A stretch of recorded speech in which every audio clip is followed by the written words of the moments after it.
So we're going to attempt to make a start on the carve today. So what I need to do now is draw the rough shape out. So what I've done, I've just gone around the edge to where I'm going to route just a little lip with my rebate router bit, what I use for doing binding. Roughly draw it in. This one, you won't see this line, this is going to be carved down to you. But I'll take this away first and then I'll take this section away. So just draw it roughly.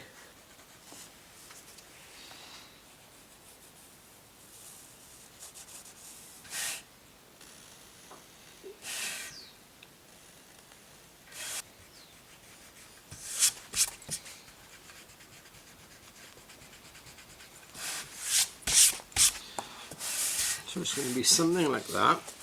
These two lines here are showing me where my pickup rings are going to sit.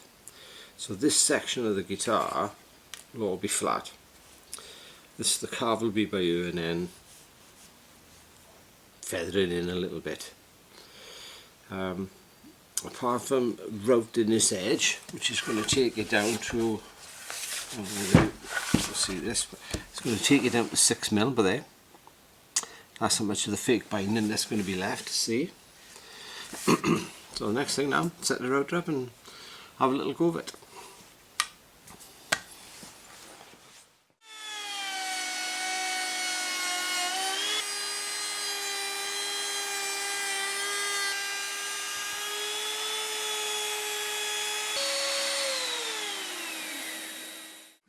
I've routed a rebate all around the outside now, down to 6mm. So that's going to be the thickness of my binding, the fake binding, obviously.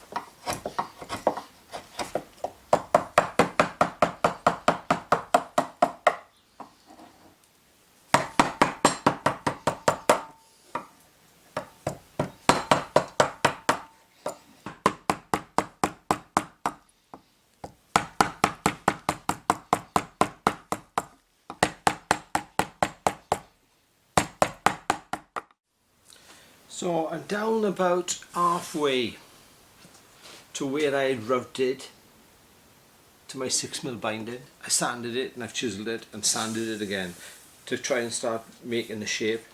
It's a slow old process. This section by ear is easy enough to do.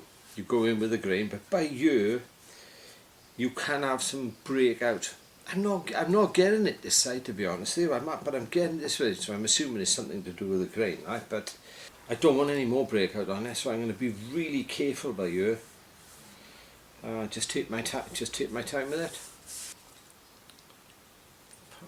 Taking lots out like I was before.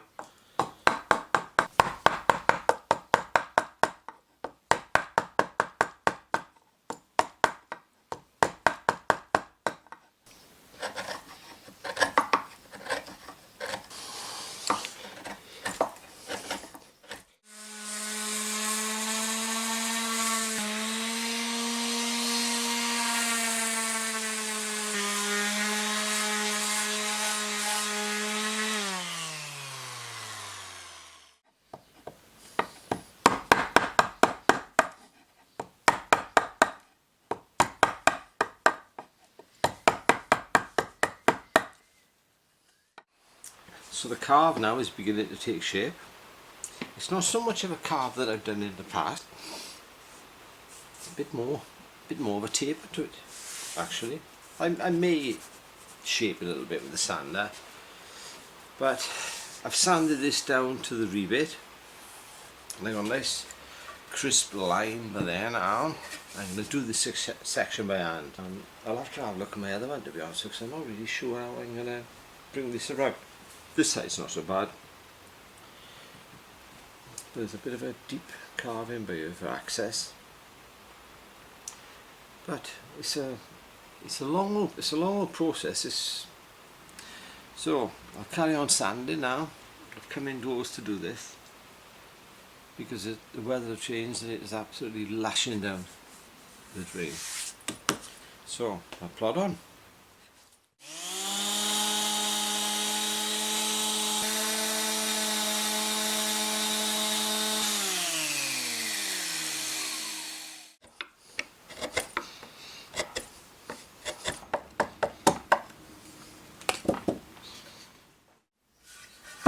So that's the carve done.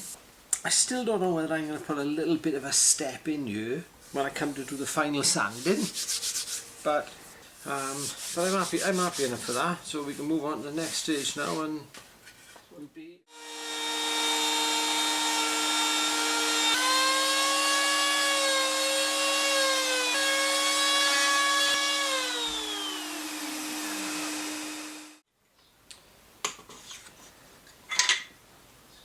So I said it starts thickness to 11.8. So as it stands, it would be too thick really. But when I put this fiberboard on there, the total thickness now is going to be 14.5. I think I'm going to stick this on. So about this recess up here. So that'll be the next job.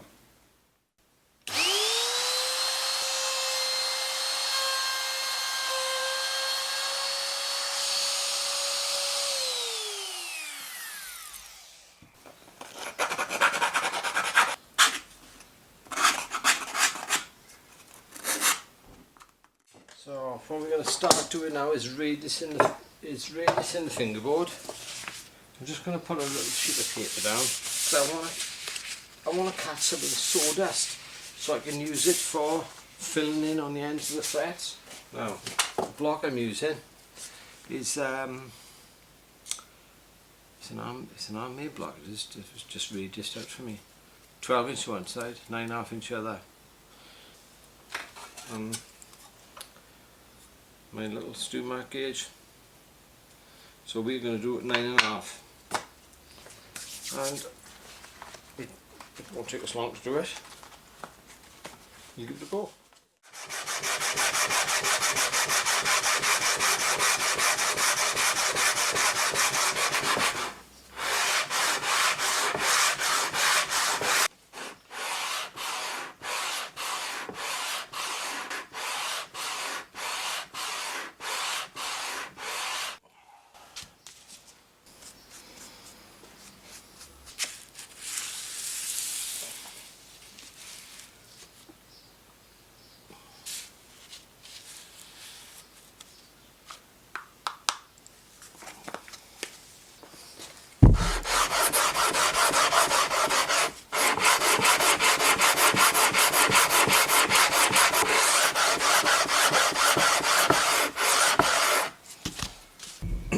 So that's the graphic nearly all gone now, so it's almost there. Just going to whiz it over with a finer grit.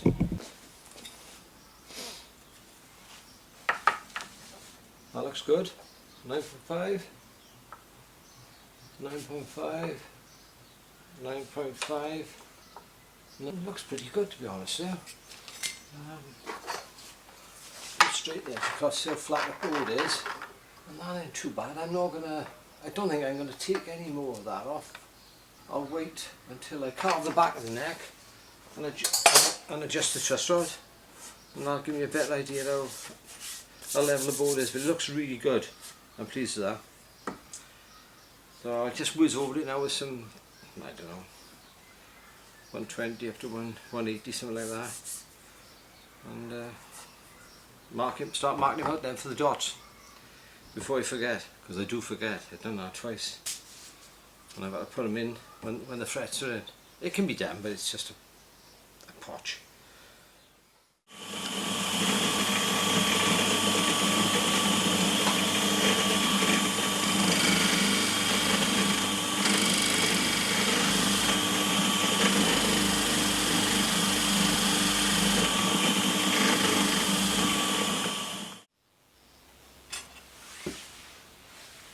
So I'm just laying the marks out now. I use a little 6-inch ruler so I can bend it over the radius of the fingerboard.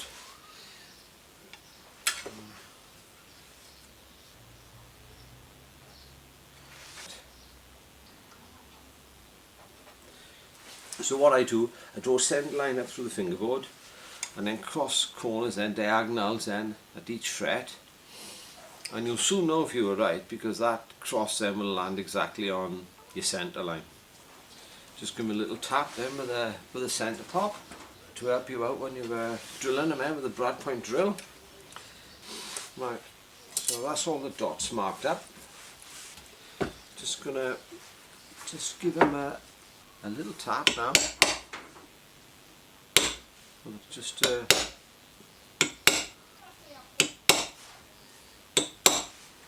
right, drill them out now. Do test hole first to the size, because the size, your dots can change. They may say they're 6mm, but they could be a little bit less. So always do a test hole first.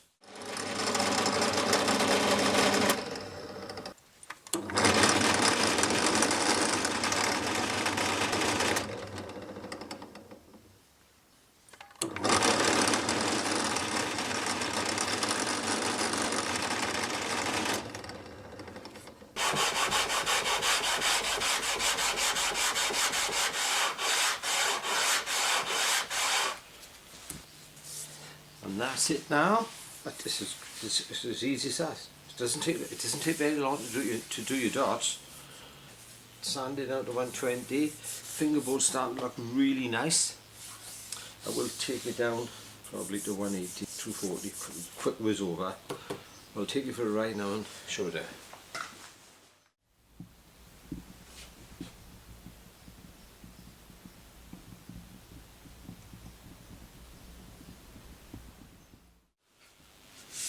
Right, next job, start carving the back. So that's the next part. And then cut the headstock. Decide what I'm going to do with that. Just come in. Just come in.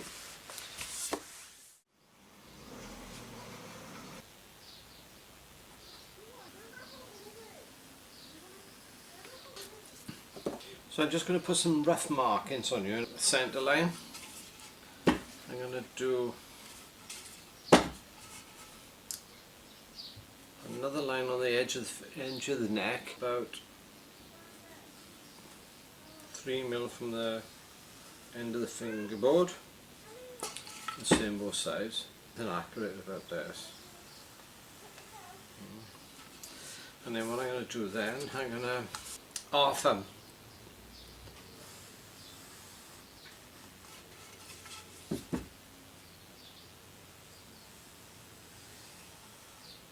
And then the same with these, from the centre line to the edge of the neck, just half it. But I'm going to cut my chamfers. I very rarely measure it all.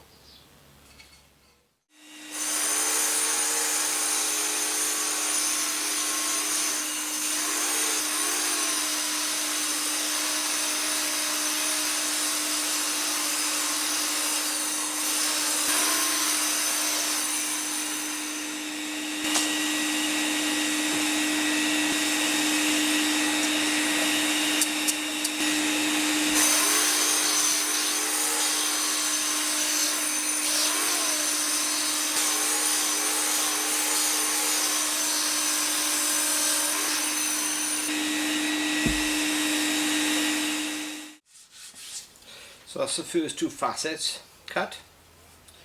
So what I'll do now, I'll half these, I'll half that one, and I'll go to my second line. So I'll take that, the centre of it, just draw a line all the way up.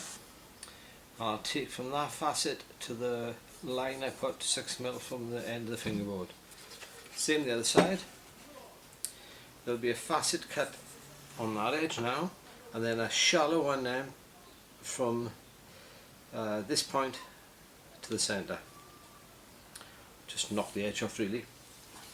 That only took about 2 minutes to do, and these are going to take even less.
So I'll start shaping that now. I'll leave a little bit of meat on a lute. Gives a little bit of strength to the neck.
That have turned out well.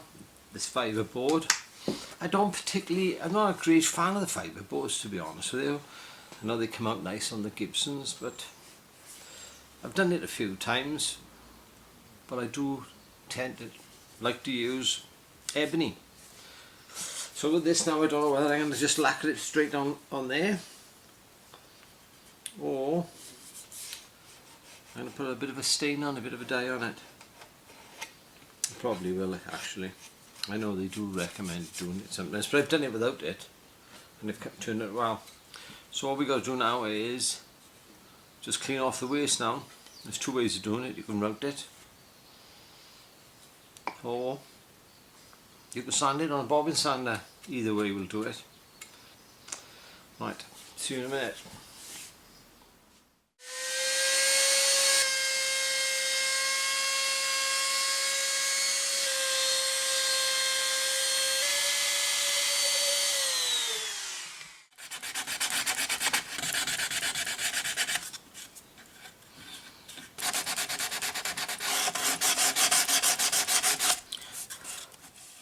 So I've cleaned all the edges up now with my tubes. 180. Obviously I'll go down a bit finer than now when I come to finishing, but that's good enough now, so I'm happy with that. That's all done. Now the next thing is our Oliver is coming to stay with us tonight with his sister Rose. So me and my buddy is going to have a go doing some fretwork. Now I got two, well, you've seen me previously cut the frets in the fret jig, but really that's just giving me a mark. I cut them to death, cut them to depth, but by the time you put the radius on it, you do tend to lose a little bit on the edges. So I got two of these micro saws, a bit like Japanese saws, they cut on the back pull. I got a wide one and a thin one. Well, you can't get a wide one and a thin one, they're all the same. So what I did, the wide one is standard as it comes, and the thin one, which I've got stuck to it, is a little bit of mahogany. Very often I use cork, but I've run out of it, as a depth gauge, and that's stuck on with double-sided tape. But before I do that, I lay this on my cast iron table on my bobbin sander and tap the set in the frets. Years ago when I was apprentice and in the engineering shops, if our saw, nobody do this nowadays, if our saw lost its cut, we just reset the teeth. you ain't going to do that with this type of saw anyway, it's way too fine. But so what I done the opposite. I took the set out with a little hammer and tapped it out. So this saw now cuts thinner than this one. And what I found is, with the Stumac wire or the Dunlop, the wide one's too wide. So I use the thin one. And all I do now is just whiz it over to my desktop. But I got a nice tighter fit with a fret tang. Because what I normally use, I have used this Dunlop 6100, but my favourite one is the medium Stu McDonald, the number 148, which is it's a smallish fret, but it's used on markers, it's used on fenders, and it suits me down to the ground. But I need to cut it with a smaller saw. So I'm just going to quickly cut these to depth now, and then later on, me and Oliver, well, I will go cut a couple of frets and put a couple in. It's something he likes doing because he got his own fretting hammer now and he do like to use it. He gives it a bit of a bash in mind. But so I'll just carry on doing that out the way now, and I'll catch you back up later on when Oliver's with me. I'm going to push it through, you can turn the handle. This way. That way? Yeah, go on. Easy as that. Right. On again. Right. And then it's in my face. Yeah. Ready?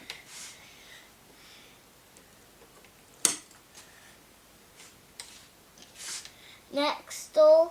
Yeah. Go on then, you can do it now, you know what to do. Oh, my fingers in it. Scary muscles. Nice one. That was Yeah. So yours the one. I only done one. So what we're going to do now, we're going to put them in, but we've got to cut a little bit of the fret off by here, right? Okay, hold on now. 1, 2, 3. 1, 2, 3. 1, 2, 3. 1, 2, 3. 1, 2, 3. Right. 1. There.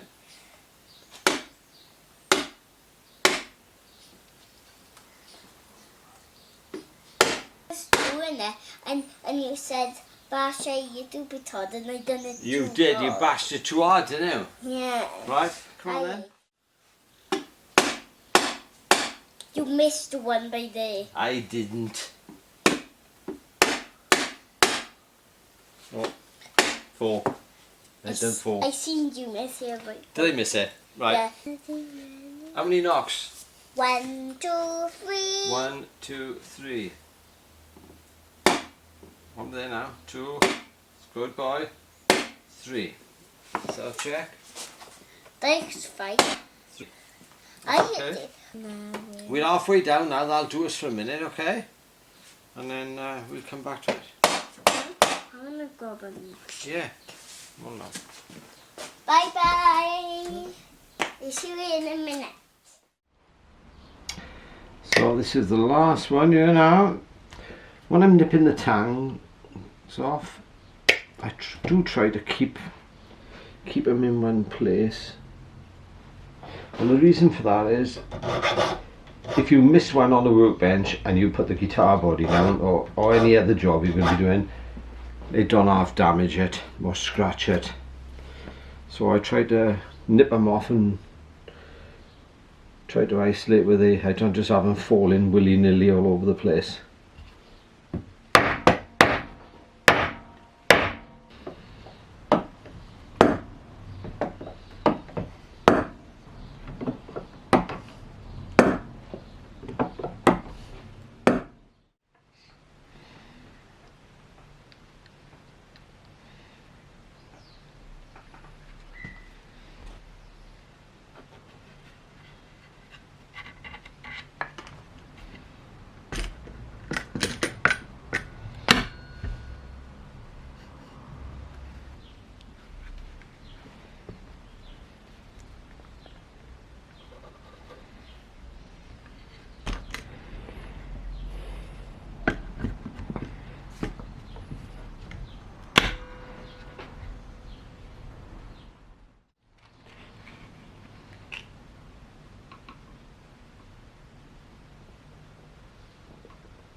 So just checking then to see that the neck is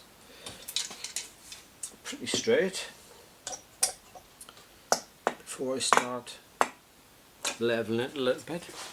I'm going to level it with this single cut file. What I do, I start on the right hand side, come across, come back, drop down, back, next one, so on, so on, so on, so on, so on. That's how I've always done it. That may finish off with a few long strokes, but I'm going to try this leveling beam out then. So I'll give it a run through there.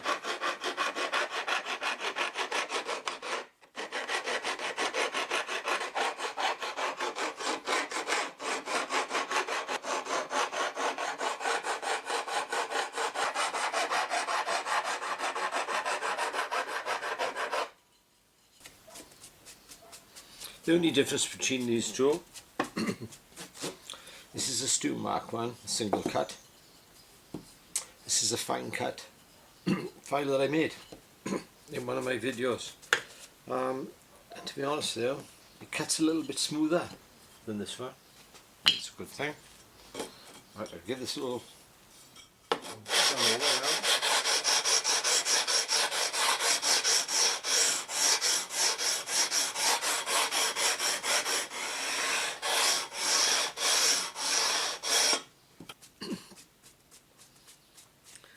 Now I don't always use a leveling beam, to be honest. So I'm quite happy with just doing it with this. Anyone who's seen any of my other videos, they know I like to use these glass plates. Oh, they're brilliant, they are. I've got 3 or 4 different sizes. I just cut them myself, but you can get them machine cut lovely. So this now is a lot finer than that. This is diamond stone die sharp. I think that came from Stu McDonald actually. But what I did, I just added it onto a block of walnut. Anyway, so I'll just do it a quick run over now.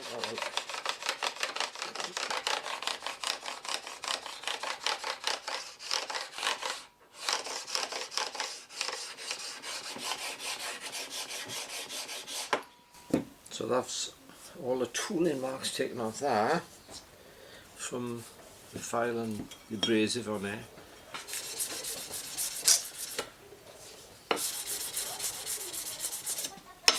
So just give that a quick whiz over. I'm not too bothered about that for a minute. Alright, that looks all okay.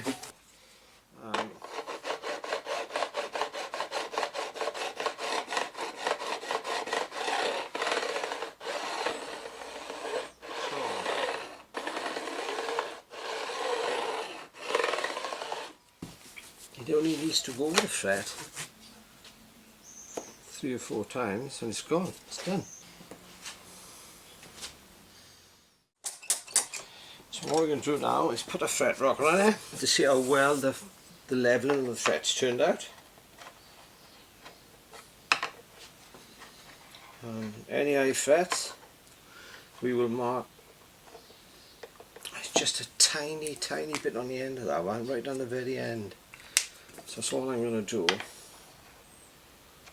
is to attack that one when I'm ready.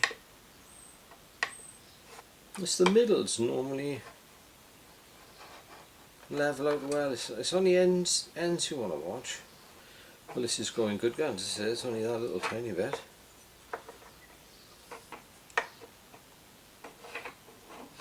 Happy days, it's just that little tiny bit there. Because it's only just that small amount there, I'm just going to use this understring leveler just to spot that off.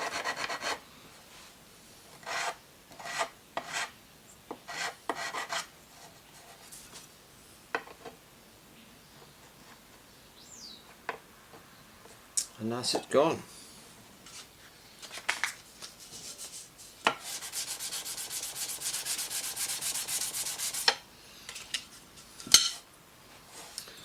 This is a great little tool. If I haven't got one, or longer one. Boutique Guitars in South Wales are my longer one off me. There's a video on my YouTube channel making it. It's pennies to make, but it's really handy tool.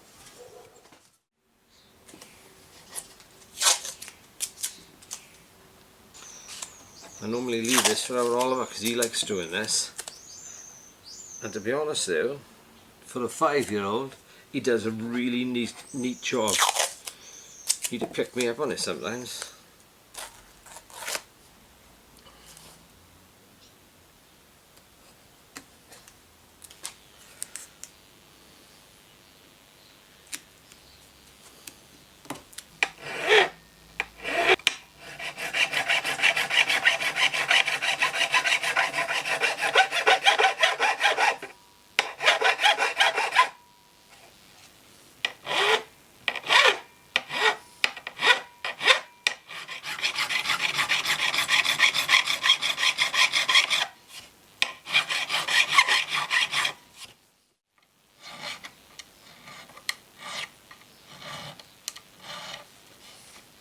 When you come to the ends of the frets, you don't want to keep going, but don't work on them too much. Just roll the file over.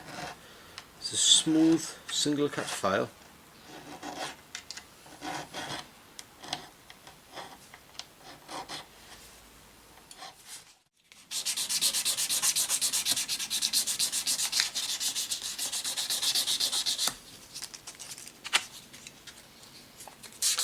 So I've been whizzed over with the 600, this is 1000 now. Just double check there's no more tooling marks. I'll take the tape off, and I think the next thing I'll do is going to drill for the machine heads. And I'll catch you later.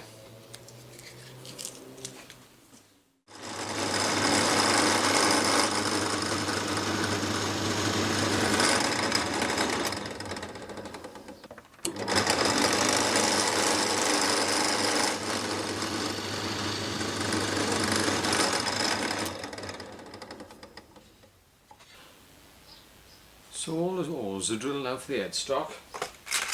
The machine heads I'm going to use are these quarter open back ones, a bit like the Waveries. I think they're going to look really nice on you. The only problem I had, even though this headstock to look a little bit like a PRS, it's totally different in many ways. It's wider and bigger, and the one side I've got a different curve to the other. But what it meant was, because one side's not the same as the other, it was difficult to lay them out. I decided to make a template for it then, so if I made a mess of it, I'll make a mess of this and I'll get that right. But this has turned out well. And I'm really looking forward to using them machine heads. All the holes have been cleaned up a little bit now, and I've sanded the fibre veneer. So I think I'm going to have to put a black stain on this. The next thing now, the neck have been just about final sanded. I just a couple of little marks I've got to pay attention to. Every time I look at it I can see more marks. And I can also feel that one there. I'm picking up the rest, the remains of the 180 or the 120 grit sandpaper. So the rest of the neck now I've been sanded to 240 and I can't see much only by you. I want to get this as pretty damn good as I can, because when I glue it into the body I can't do a great deal. Well, that's going to be the next thing. Glue the neck in and start laying it out to the pickups. I may even route the one pickup, the neck pickup first. But anyway, I'll catch you in a bit now when I start doing the body.